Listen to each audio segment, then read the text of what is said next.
there. I'd like to say a little more about preserving as much of a sense of normalcy and routine as possible. As we are now several months into this pandemic, we have had an opportunity for our brains and our bodies to adjust to a lot of the massive transition that has occurred. There may be transitions and things that are worth considering now that won't be as taxing on the brain and body because we've gotten through the majority of the initial transition and have adjusted to that. The important thing to remember is that as you are considering new transitions, that you do these things from the right head and heart space, which is not a place of despair and discouragement, but rather a place of hope, of opportunity, of encouragement, and of forward momentum. I know I mentioned this in the first video, but there could be things that you're starting to consider now is what is the right kind of schedule for my day that serves my body well as I adjust to new ways of working and living, and if you have children at home, the routines that involve meeting their needs.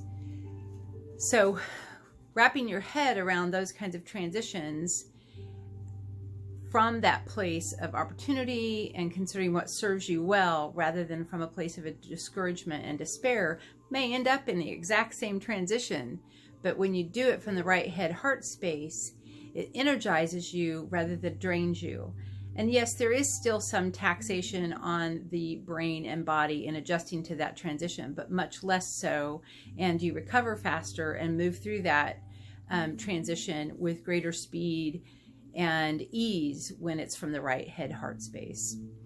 Some things you may be thinking about that would be examples of good types of transitions to wrestle with and consider might be the way you do your work. So my example as a therapist who's been accustomed to working in person with people 6 hours a day, 4 to 5 days a week, and having that very intimate, in-person kind of dialogue that occurs in a therapy session is now happening on a screen. I would rather have it on a screen than in person with a mask because it's very important to me to see a person's full face.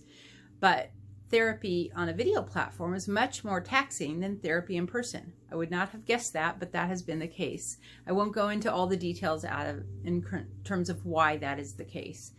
I'll spare you that.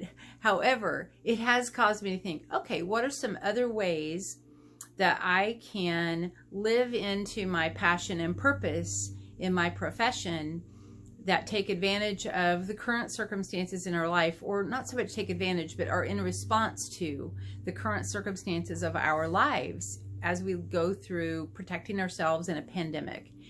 And that kind of a transition that I'm wrestling with or considering comes from this place of optimism, of hope, of forward momentum. So that's just an example of what I want to encourage you to do. Ways that you can still maintain routine. Here's an example. In my office space, now I'm no longer hosting clients in this space, but something that's normal for me to continue doing is I walk through my space and I do all the same things that I do to prepare my space to welcome people in and create a healing, encouraging environment. Even though no one's walking in, it normalizes the working from my office on a computer a little bit because all those other things are happening that I always did before when people were walking in instead of me opening up a virtual chat room to have a therapy session. So those can be little ways you maintain normalcy and routine while you wrestle with what are some transitions that would serve me well now that we're this far down the road in the pandemic and we don't really know how long this will last, but for the foreseeable future, it seems like we very well might be living as we are currently. I hope this finds you well.